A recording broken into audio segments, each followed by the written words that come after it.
આજે આ હરિયાળી વનની અંદર આજે ફરીથી એક વિડીયો બનાવું છું। આજે હું કોઈ ચૂંટણીની સમીક્ષાની વાત કરવાનો નથી, કોણ સારું કોણ ખોટું એની વાત કરવાનો નથી, પણ આજે હું વાત કરવાનો છું મારું ગામ, મારા દહેગામની। ગાંધીનગરના ઉંબરે ઊભેલું આ દહેગામ, છેલ્લા 2 દાયકામાં બદલાયેલું મારું ગામ, મારું દહેગામ, એની હું વાત કરવાનો છું। આ એ દહેગામ છે, આ એ દહેગામની પવિત્ર ધરતી છે જેની ઉપર ક્યારેય કોઈ કુદરતી આપત્તિ આવી નથી, ક્યારેય કોઈ કુદરત કૃપાયમાન થઈ નથી। આ દહેગામની ધરતી ઉપર ક્યારેય ભૂકંપના આંચકા આવ્યા નથી, ક્યારેય મસ્ત મોટા વાવાઝોડો આવ્યા નથી, ક્યારેય આ ધરતી ઉપર પાણીની તંગી પડી નથી, એની હું વાત કરવાનો છું। આ એ દહેગામ છે જ્યાં સદાય માટે શાંતિ, સલામતી અને આનંદનું એક નગર, ગુજરાતનું એકમાત્ર નગર જ્યાં લોકો હળીમળી શાંતિથી રહે છે। અને આજે બદલાતા દહેગામની અંદર આપ સૌ ખૂબ આનંદથી રહો છો, એનો પણ આપણે અને મારે સૌએ ગર્વ અનુભવવું જોઈએ। આ એ દહેગામ છે કે જ્યારે આ ગુજરાતની અંદર દુષ્કાળ જેવી પરિસ્થિતિ થઈ હોય, અબોલ પશુ પક્ષીઓ માટે આ દહેગામે ઘાસચારો, લીલો ઘાસચારો દહેગામના ગામડે ગામડેથી સપ્લાય કર્યો છે। કાઠિયાવાડની અંદર હોય, રાજસ્થાનની અંદર હોય, એવા અનેક દાખલા આ દહેગામે આપેલા છે અને એટલે મને ગર્વ છે। આજ હું બીજી કોઈ ચર્ચામાં પડવા માંગતો નથી, પણ આ દહેગામની વાત કરવા માંગુ છું। આ દહેગામની ખમીર, ખુમારી અને એની ખાનદાનીની વાત કરવા માંગુ છું। આ દહેગામ સમયની સાથે જ્યારે કદમ મિલાવી રહ્યું છે, જ્યારે વિકાસશીલ બની રહ્યું છે, ત્યારે છેલ્લા 2 દાયકામાં આપણું આ દહેગામ કેટલું બદલાયું છે, કેવું બદલાયું છે, એનું મેં એક વિડીયોગ્રાફી કરી છે, એક મોબાઈલથી વિડીયોગ્રાફી કરી છે અને દહેગામને બતાવવાનો આપ સૌને પ્રયત્ન કરીશ। જો તમને આ વિડીયો ગમતો હોય, તમને દહેગામ ઉપર ગર્વ હોય, તો જે લોકો દહેગામ પ્રેમી છે, ગુજરાતના દહેગામ પ્રેમી વાસીઓ છે, એમને આ વિડીયો મોકલજો। જો આ છે દહેગામનું નવું બેસ સ્ટેશન, એની બહાર જઈએ તો સમ્રાટ પૃથ્વીરાજસિંહ ચૌહાણનું સરસ મજાનું સ્ટેચ્યુનું નિર્માણ ક્ષત્રિય સેના તરફથી કરવામાં આવેલું હતું। ત્યાંથી આગળ જઈએ તો આથમણા અને ઉગમણા દરવાજાની અંદર વસેલું દહેગામ, આજે સમયની સાથે એ દહેગામ ચારે બાજુ ફેલાતું નગર થઈ ગયું છે। દરવાજાની અંદર જઈએ તો જૂનું બજાર, આ એ જૂનું બજાર છે જ્યાં એક સમયે દહેગામની આન બાન અને શાન કહેવાતું। આ એ બજાર છે જે બજારની અંદર આ ગોપાલલાલજીનું મંદિર આવેલું છે। આ બજારના ચોકની અંદર દેશની બધી મોટી પાર્ટીઓની જાહેર સભાઓ થતી, દિગ્ગજ નેતાઓના પ્રવચનો થતા અને અહીંથી સંદેશો દહેગામ તાલુકાના ગામડે ગામડે જતો। આ પછી આથમણા દરવાજાનો, અને એ પછી આજે જ્યારે આપણે આ લાલ બસ જોઈએ તો લાલ બસની વાત આવે, આપણે ઘણી બધી બસોમાં ફર્યા છીએ, ઘણી બધી જગ્યાએ ગયા છું, પણ લાલ બસની જ્યારે વાત આવે ત્યારે આપણા મગજમાં અમદાવાદ તરવરતું અને કલ્પના થતી કે લાલ બસ એટલે અમદાવાદની બસ। અને એ લાલ બસ આજે મારા દહેગામના મુખ્ય રાજ્ય માર્ગો પરથી પસાર થાય ત્યારે મને ગૌરવ થાય, મને આનંદ થાય કે આજે લાલ બસ પણ મારા દહેગામમાં આવતી થઈ છે। સમયની સાથે દહેગામ બદલાતું ગયું અને એ બદલાતા દહેગામની અંદર ટીપી રોડ રસ્તાઓ ખુલ્યા અને આજે તમે જુઓ કે ક્યાંય કેટલું કામ ચાલી રહ્યું છે। ગટર લાઈનોના કામ હોય, મોટા ફ્લેટો બન્યા છે, મોટી બિલ્ડિંગો બની છે, સામે કોમર્શિયલ કોમ્પ્લેક્સો બન્યા છે અને આ બદલાતા દહેગામનો એક નજારો છે। તમે જુઓ કેવું સરસ મજાનું દહેગામ બની રહ્યું છે આ બાજુમાં જોગણી માતાનું મંદિર છે, ખૂબ નાનું મંદિર હતું, આજે વિકાસ એનો પણ થઈ રહ્યો છે. આ બધો વિકાસ એ આપણે વિચારવાનો છે કે આ સ્વયં વિકાસ થયો છે, લોકોએ કર્યો છે, દહેગામના બિલ્ડરોએ કર્યો છે, વેપારીઓએ કર્યો છે કે સરકારના સહકારથી થયો છે. ચોક્કસપણે સરકારની સહાય હોય ત્યારે જ થઈ રહે. આ નવી કોર્ટ જે બજારના ચોકમાં હતી એ નવી કોર્ટ આજે ટીપી રોડ ઉપર એટલે નહેરુ ચોકડીથી જે ગાંધીનગર જાય એ રોડ ઉપર નવી કોર્ટનું પણ નિર્માણ થયું છે. આ બાજુ કોલેજથી આગળ ટીપી રોડ કેટલા મોટા પહોળા રસ્તાઓ બન્યા છે અને એ રોડ ઉપર તમે જુઓ કે સરસ મજાના મોટા મોટા બંગલાઓ બન્યા છે. તમે જુઓ ચારેય બાજુ કન્સ્ટ્રક્શનો થઈ રહ્યા છે, મોટા ફ્લેટો બની રહ્યા છે અને આ બંગલાઓની અંદર શાંતિ અને સલામતી સમૃદ્ધિ માટે દહેગામ વખણાય છે ને એટલા માટે તો અમદાવાદથી પણ લોકો આ દહેગામના બંગલાઓમાં રહેવા માટે આવતા હોય છે. કારણ હવે આ બાજુ ગાંધીનગર 20 કિલોમીટર, અમદાવાદ પણ નજદીક અને એટલા માટે શાંત વાતાવરણની અંદર, ચોખ્ખી આબોહવાની અંદર દહેગામ વિકસતું જાય છે. વિકાસની હરણફાળ જ્યારે ભરી રહ્યું છે દહેગામ, ત્યારે ક્યાંક નાના મોટા છમકલા થાય, નાની મોટી બદીઓ પણ આવે, પણ એને દરકિનાર કરી અને દહેગામની પ્રજા આગળ વધવાનો હર હંમેશ પ્રયત્ન કરતી રહી છે, કદમ સાથે કદમ મિલાવવાનો પ્રયત્ન કરતી રહી છે. અને એટલે દહેગામ આજે આગળ આ ટીપી સ્કીમ, આ આપણે કોલેજથી આગળ જઈએ તો સીધા સ્મશાન જવાય એવા રસ્તાઓ, એટલા બધા રસ્તાઓ છે કે ક્યારેક તમે 5-10 વર્ષ પછી દહેગામમાં આવતા હોય તો તમે ભૂલા પડો. અને સાથે સાથે વિકાસની સાથે સાથે હરિયાળી રાખવાનું પણ જતન થતું હોય છે. અને આજુબાજુના કિસાનો, આ ઢળતી સાંજનો સૂર્ય, આજુબાજુના કિસાનો પણ એની દેખભાળ રાખતા હોય છે. અને હર હંમેશ પ્રકૃતિમય દહેગામ આગળ વધતું દહેગામ છે. દહેગામ સમયાંતરે બદલાતું રહ્યું છે. દહેગામની લોકોની જે આગળ વધવાની તમન્ના છે, ખેવના છે, કંઈક કરી છૂટવાની ભાવના છે, સાહસ છે, એ બધું આપણને બદલાતા જતા દહેગામમાં જોવા મળે છે. આ મોટા મોટા ફ્લેટો બની રહ્યા છે. આ રસ્તો ગણપતિ મંદિર સુધી જતો રસ્તો છે. અહીંયા મોટા ફ્લેટો બન્યા છે, સામે પણ ખૂબ સરસ મજાના બંગલાઓ બન્યા છે. અને આ વિસ્તાર સરસ મજાનો આગળ વધતો સમયની સાથે આ પ્રમુખ પાર્ટી પ્લોટ, સમયની સાથે સમય બદલાયો, લોકોના મન વિચાર બદલાયા કે લોકો એવું કહેતા કે પહેલાં નાના મોટા લગ્ન પ્રસંગો પોતાના ઘર આગળ ઉજવતા, આજે હરણફાળ ભરતી દહેગામની પ્રજાએ પાર્ટી પ્લોટોની અંદર પણ પ્રસંગો ઉજવતા થયા છે. આ દહેગામનો ટાઉન હોલ, જે ક્યારેય કોઈએ વિચાર્યો ન હોય એવું સરસ મજાનો ટાઉન હોલનું નિર્માણ પણ દહેગામમાં થયું છે. અને એની અંદર અનેક જાતના પ્રસંગો પણ ઉજવાતા છે. અને ત્યાંથી આ એક બીજો રસ્તો છે, ત્યાં આજુબાજુ ઘણી બધી સોસાયટીઓ, રો હાઉસ અને આ બધું સમયની સાથે બનતું ગયું છે. જો નવા એક કોમ્પ્લેક્સ પણ બનતું જાય છે. એટલે દહેગામ ખૂબ આગળ વધ્યું છે. રોજીરોટીનો પ્રશ્ન હોય તો દહેગામ તાલુકાની અંદર ઝાક જીઆઈડીસી પણ બહુ મોટા પ્રમાણમાં થઈ છે. ત્યાં અનેક કારખાનાઓ થયા છે. આ બાજુ આગળ વધીએ તો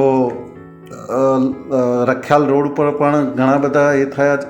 આ મોટી પાણીની ટાંકી બની છે, આવાસ યોજના છે. એટલે એ પ્રમાણે દહેગામ હંમેશા આગળ છેલ્લા 2 દાયકામાં વધ્યું છે, એમાં ના નથી.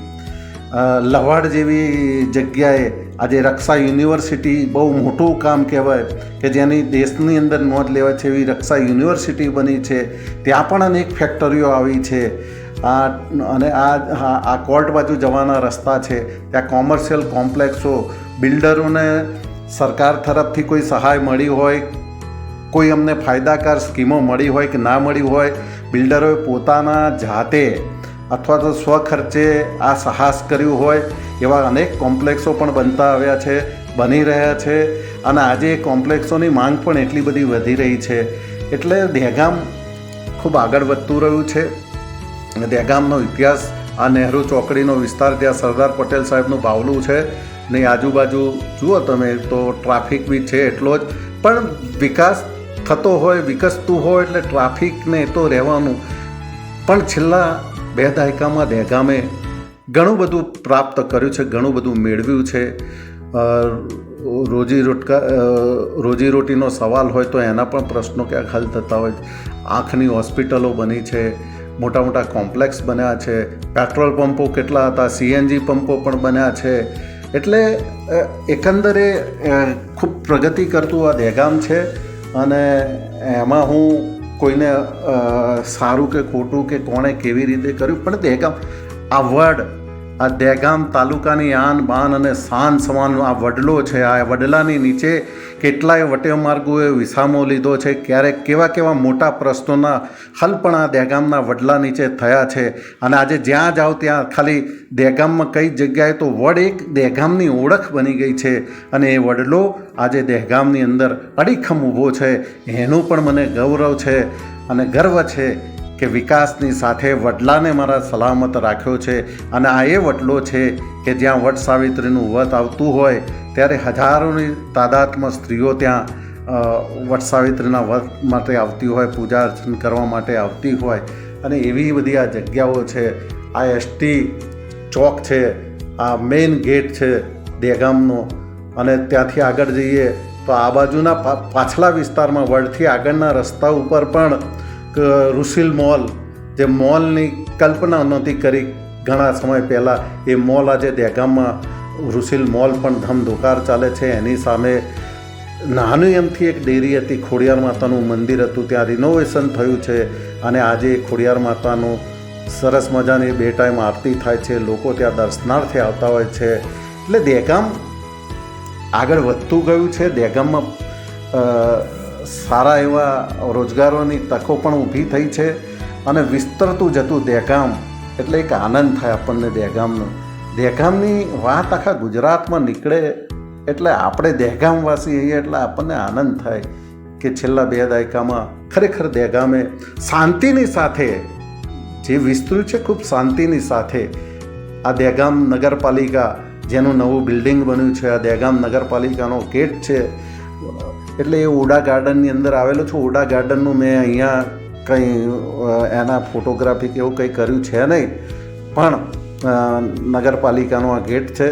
અને ત્યાંથી પણ દહેગામના શાસન તંત્ર કે જે દહેગામના એરિયાના કામ કરવાના હોય, જે બી આવતા હોય નગરપાલિકાના અંડરમાં, ત્યાં અહીંયા સરસ મજાનું બિલ્ડિંગ પણ બન્યું છે. અને સૌથી વિશેષ કે આ જે વિસ્તાર છે દહેગામ પાલૈયાની જોડે આવેલું નીલકંઠ મહાદેવનું મંદિર, રામજી મંદિર પણ ત્યાં છે. અને આ એવી જગ્યા છે કે મેં હમણાં કીધું એમ કે ભાઈ અત્યારે દહેગામની અંદર લોકો પહેલાં રૂઢિચુસ્તતા છોડી અને આજે પાર્ટી પ્લોટોની અંદર પ્રસંગ ઉજવતા થયા. તો ક્યાંક કોકને સસ્તા ભાવે, સારા ભાવે અને પોસાય એવા ભાવે આ નીલકંઠ મહાદેવની અંદર ખૂબ સરસ મજાની વ્યવસ્થા કરવામાં આવી છે. ને પાલૈયાનું જે ટ્રસ્ટ મંડળ છે કે પાલૈયાના સરપંચ હોય કે તેના આગેવાન લોકો દ્વારા આ મંદિરને સંચાલન કરવામાં આવતું હોય છે. અને દર વર્ષે અહીંયા મેળા પણ લાગતા હોય છે. આજે પણ જુઓ તો ગામડા જેવું વાતાવરણ સરસ મજાનું લાગે. એટલે રામજી મંદિર પણ છે, નીલકંઠ મહાદેવનું મંદિર વર્ષો જૂનું છે. અને એ મંદિરની અંદર ઘણી બધી સમાજસેવી સંસ્થાઓ એટલે કે સમાજના સેવાકીય કાર્યક્રમો થતા હોય છે.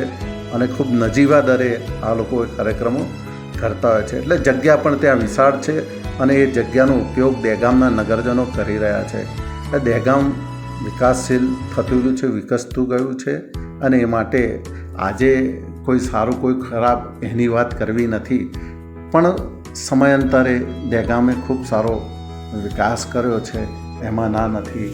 એટલે દહેગામની અંદર તમે જોયું તો ટાઉન હોલ આવી ગયા છે, ગાર્ડનો બની ગયા છે, મોલ જેવી સ્થાપનાઓ થઈ છે. એટલે ખૂબ સરસ મજાનું સેવા સદન બહુ મોટું થયું છે. લવાડ જેવા ગામની અંદર ખૂબ મોટી ફેક્ટરીઓ આવી છે, રક્ષા યુનિવર્સિટી જેવું બન્યું છે. આ દહેગામનું નીલકંઠ મહાદેવનું તળાવ છે કે જ્યાં શ્રાવણ મહિનામાં તો તમને પગ મૂકવાની જગ્યા ના મળે ને દશામાનું વ્રત હોય એટલે સ્વાભાવિક છે કે ત્યાં મા દશામાની મૂર્તિ પધરાવવા પણ તાલુકાના ગામડે ગામડેથી લોકો આવતા હોય છે અને સરસ મજાનો આનંદમય અને ભક્તિમય વાતાવરણની અંદર નીલકંઠ મહાદેવ શ્રાવણ મહિનામાં સોળે કળાએ ખીલી ઉઠે છે.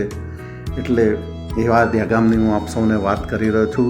એટલે જ હું કહું છું કે મારું દહેગામ એ બદલાતું દહેગામ છે અને કદમની સાથે કદમ મિલાવતું એ મારું દહેગામ છે. સમયાંતરે અનેક ચેન્જીસ કરતું દહેગામ છે. મારું દહેગામ ક્યાંય પાછું ન પડે એની વાત દહેગામની જનતા સારી રીતે જાણે છે અને દહેગામની જનતાનો પણ ખૂબ અને સાથ અને સહકાર. એમાં વેપારી હોય, નાના માણસો હોય, મોટા ઉદ્યોગપતિઓ હોય, બિલ્ડરો હોય, દરેક જણે આ દહેગામને આગળ વધારવા માટે યથાયોગ્ય કાર્યક્રમો હોય ત્યારે પોતાની શક્તિથી ખૂબ શક્તિ વાપરી છે સેવાકીય કાર્યોની અંદર. એટલે આ રામજી મંદિર છે ને અહીંયા મોટા પ્રસંગો ઉજવાય છે. એટલે આ જો ગાયો કે ઉનાળાનો સમય છે, મેં જ્યારે વિડીયો ઉતાર્યો ત્યારે 42 ડિગ્રીની અંદર આ ગાયોનો એક વિસામાં અને ઝાડવા ત્યાં છે આજે. હવે સૌથી મોટી વાત કે આ દહેગામ રેલવે સ્ટેશનની વાત છે. દહેગામ નાદોલ રેલવે સ્ટેશન, આ રેલવે આવી છે ગાડી. એટલે પહેલાં દહેગામમાં મીટર ગેજ ટ્રેન હતી અને એ ઉદયપુર સુધી જતી અને ત્યારે આપણે એનું વિસલ સાંભળતા તો લાગતું કે જાય છે ટ્રેન અને ખૂબ ધીમી ગતિ ચાલતી ટ્રેન હતી. પણ આજે ખરેખર કોઈ પ્રશંસનીય કામગીરી, હું જો કેન્દ્ર સરકારની કોઈ વખાણતો હોઉં તો આ ટ્રેન જે ચાલુ કરી છે ચિત્તોડગઢ, અસારવાથી ચિત્તોડગઢ, હિંમતનગર વાયા થઈ, એટલે અહીંયાથી છેક જયપુર સુધી જતી ટ્રેનો છે અને એ ટ્રેનો ચાલુ થઈ છે. એટલે એની અંદર તાલુકાની પ્રજાને પણ ખૂબ સારો ફાયદો થઈ રહ્યો છે. અસારવા સ્ટેશનથી કે જે લોકો રાજસ્થાનથી બિલોંગ કરતા હોય છે અને અમદાવાદની અંદર પોતાનો વસવાટ કર્યો છે એ લોકોને આ ટ્રેન ખૂબ માફક આવે છે. અને પહેલાં તો ટ્રેનમાં જગ્યા મળતી પણ હવે તો જગ્યા નથી મળતી. એટલે તમારે જો ક્યાંય જવું હોય રાજસ્થાન એટલે ઉદયપુર કે જયપુર તો એના માટે રિઝર્વેશન ત્યાં જઈ કરાવી શકો છો. અને આ સરસ મજાની ટ્રેનનું ખરેખર એક ઉમદા કાર્ય છે જે બચપનથી એક લગાવ હતો કે હું જ્યારે જતો વાપી, વલસાડ બાજુ ને એ બાજુ મોટી ટ્રેનો, બ્રોડગેજ ટ્રેનો જોતો ત્યારે મને એમ થતું કે દહેગામમાં આવી રેલ ક્યારે ચાલુ થશે. અને એ રેલ આજે હું મારી નજર સમક્ષ મેં આવતા પણ આપણને બતાવી. અને હવે એ ટ્રેનની અંદર મુસાફરો આગળના સ્ટોપેજ ઉપર જઈ રહ્યા છે. કોઈ હિંમતનગર જઈ રહ્યું છે, કોઈ ઉદયપુર જઈ રહ્યું છે. તો આ ટ્રેન જતી પણ છે અને આ ટ્રેનથી દહેગામને ખરેખર ખૂબ મોટો ફાયદો થયો છે. જે સારી કામગીરી હોય એને વખાણવી પડે, એને વધારવી પડે અને એ સારી કામગીરીને લોકોને જણાવવી પણ પડે. જ્યાં વિરોધ કરવા જેવો હોય ત્યાં કરવાનો, પણ જ્યાં સારા કામ હોય ત્યાંની પ્રશંસા કરવા.